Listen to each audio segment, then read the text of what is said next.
Энэ түүх үнэн түүх. Сваг 1899 он.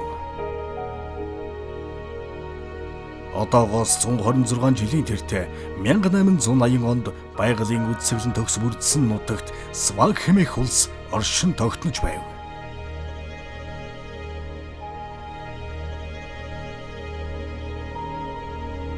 Хэн хүний харааг булгаад сэтгэл баясган үдсэглэнт газар нутагт тань дээр ан амьтан жигүүртэн шувуу гол мөрөн байгалийн баялгаараа бусдын атаархал шунлыг хөдлөж байлаа.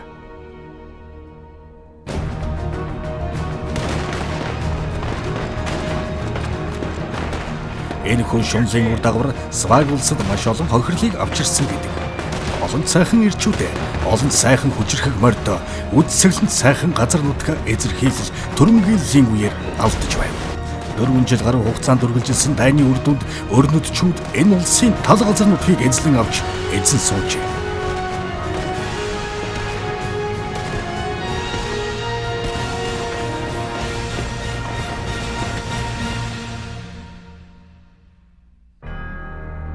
Үүнээс хойш цаг хугацаа улиран одож 15 жил өнгөрчээ. 1899 он.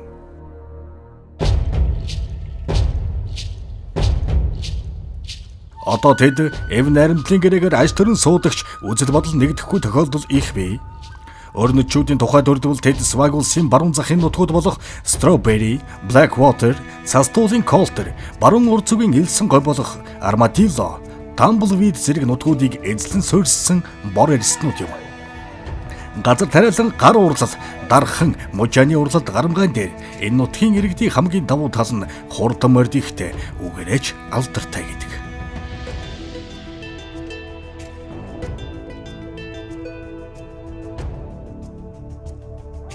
Дорночдын хувьд шар арьс нутгийн уугуул иргэд.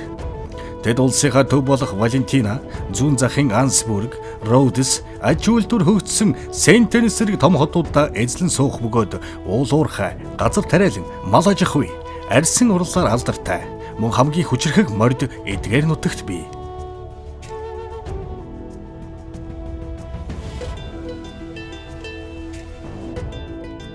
Валентина тосгоны баруун захаар үргэлжлэн урсах гол энэ хоёр үндэстнийг тусгаарладаг билээ. Сваг хотын түүх үргэлжилсээр түүхийг зөвхөн бид бүтээн.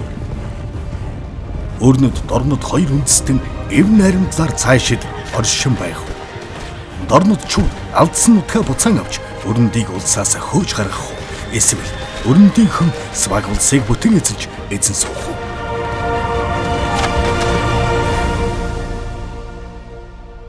Welcome to Swag.